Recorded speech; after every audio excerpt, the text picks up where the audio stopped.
membuat cara ibadah yang baru ini dianggap sebagai tindakan merampas yang bukan haknya. Yang berhak untuk menentukan cara ibadah itu adalah Allah dan Rasulnya Sallallahu Alaihi Wasallam. Manusia jangan ikut campur di bagian ini. Ikuti saja panduan yang ada, jangan membuat yang baru.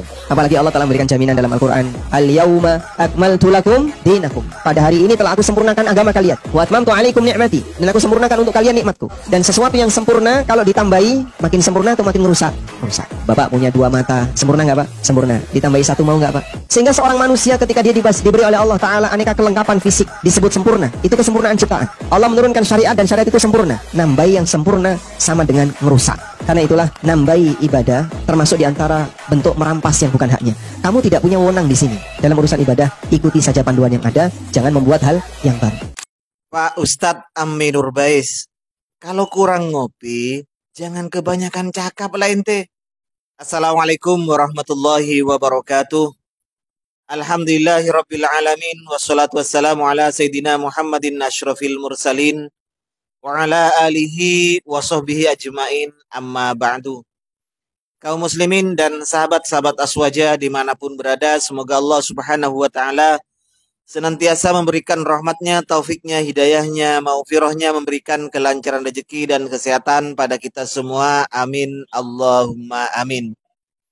Ustadz Ammi Nurbais ini adalah salah seorang dari murid mendiang Syekh Yazid Jawas Al-Wahabi, menjelaskan tentang masalah bid'ah. Bahwa agama ini katanya sudah sempurna, jangan ditambah-tambah. Ibarat orang punya mata 2, ini kan sudah sempurna. Ditambah 1 kan bukan jadi kesempurnaan lagi, malah menjadi cacat kan begitu. Jadi kalau syariat yang berhak menambah, memprogram, menetapkan syariat itu hanyalah Allah dan Rasulnya. Kita jangan ikut-ikut. Oke, gini ya Pak. Memang betul Pak. Yang membuat syariat adalah sahibus syariah Pak. Kita tidak berhak untuk menambah-nambah Pak. Kita tidak berhak mengurangi atau menambah. Betul 100%. Cuman logika Anda, karena sudah kemakan doktrin mendiang Yazid Jawas, jadi kacau Pak Ustadz. Gini, pertama saya akan bahas apa sih yang dimaksud dengan kulliyatus syariah itu. Apa sih yang disebut dengan ikmaluddin, kesempurnaan agama dalam ayat al-yauma akmaltu lakum itu. Mungkin menurut Anda, tahlilan, maulid ini dianggap sebagai menambah-nambah dalam syariat. Sehingga ini dikatakan bid'ah, membuat-buat sesuatu yang memang tidak ditetapkan oleh sahibus syariah. Kata Anda, mungkin dalam pikirannya seperti ini kan orang-orang Wahabi, hasil doktrin dari ustadz-ustadznya.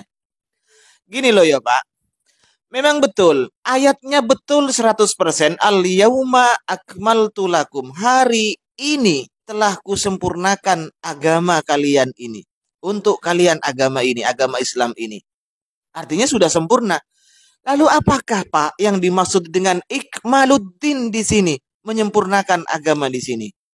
Pak, itu bukan juz'iyat, bukan furu Pak, tapi kulliyat. Oke, ayo kita bahas. Ini dari ulama Anda sendiri. Makanya banyakin baca dong Pak sebelum fatwa. Sebelum Anda mengajar, sebelum Anda berfatwa, mengganti mendiang Yazid Jawas, Anda banyakin baca fatwa ulama-ulama ente sendiri. Ini adalah fatwa Syekh Muhammad Shaleh Al-Munajjid. Oke, saya baca. Syekh Shaleh Al-Munajjid Pak ditanya, jika agama ini sudah sempurna, disempurnakan oleh Allah, kenapa sih terjadi perbedaan di antara ulama? Kan sudah jelas. Maka jawaban Syekh Shaleh Al-Munajjid, laisa hunaka ta'arudun baina kamali syariati wa ma yujadu min ikhtilafin baina ulama'il Islam. Tidak terjadi pertentangan antara sempurnanya syariat dengan terjadinya perbedaan di antara ulama Islam. Wadzalika, itu idza urifa al-muradu min kamaliddin, jika diketahui, atau idza arafa al-murada, jika orang tahu bahwa yang dimaksud dengan kesempurnaan agama di dalam ayat al-yauma akmaltu lakum yang kau baca itu Pak Ustadz, itu apa maksudnya sih sempurna ini? Wa kamaluhu huwa usuluddin, Yang dimaksud sempurna itu Pak usulnya bukan furu'nya loh Pak. Usul ini begini, kaidahnya begini, ini ayatnya begini, ini jadikan begini. Sudah patokan-patokan semuanya ini yang sempurna, bukan juz'iyat atau furu' Pak Ustadz. Juga wa qawaidul ahlak, qawaidah ahlak ini yang juga sempurna Pak Ustadz. Wa kulliyatus syar'i, dalil-dalil kuliah syariat. Ammal masailu al juz'iyatu fahiya mutajaddidatun wala nihayatalaha. Adapun masalah-masalah juz'iyah Pak Ustadz itu terus terbaharui Pak Ustadz, tidak ada batasnya. Walihada lam ya'ti an-nassu minasyar'i ala hukmiha, karena itu tidak datang nas yang sore yang menjelaskan dari syariat tentang hukumnya. Wa innama yajtahidul ulama'u fi idkhaliha fi tilkal qawaidil ammah. Tapi para mujtahid, para ulama kita ini yang berusaha untuk memasukkan hukum-hukum juz'iyat tersebut dalam kaidah yang umum tersebut Pak Ustadz. Awil istidlallaha, mencari dalil untuk menghukumi juz'iyat itu. Dengan cara apa? Bimukhtalifil adillah, dengan cara dalil yang berbeda-beda. Kal qiyas wa ghairihi, sebagaimana qiyas dan lainnya. Wa min huna jaa ikhtilaful ulama.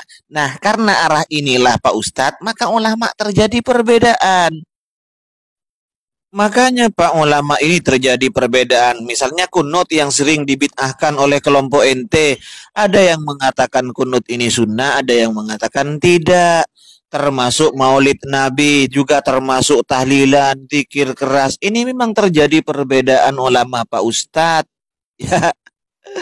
Makanya kalau perkara yang mukhtalafi termasuk tawassul ini, Syekh Muhammad bin Abdul Wahab, Grandmaster NT itu Pak Ustadz, ini menyatakan bahwa tawassul terhadap orang yang meninggal dunia ini ranahnya ijtihadiyah, yang memang terjadi perbedaan ulama karena ranahnya ijtihadiyah, tidak ada dalil yang pasti. Karena yang sempurna itu bukan seperti pikiran ente, yang sempurna ini adalah qawaiduddin, kaidahnya Pak Ustadz, usuluddin, usulnya Pak Ustadz, bukan furu'nya.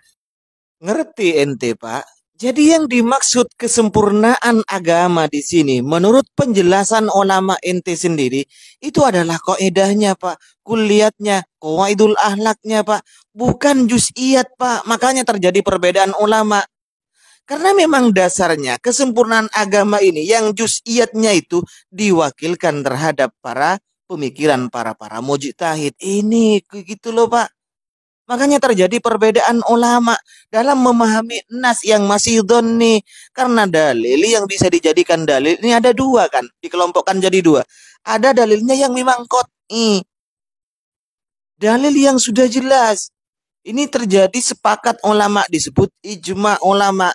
Misalnya haji, semua ulama sepakat hukumnya haji adalah wajib.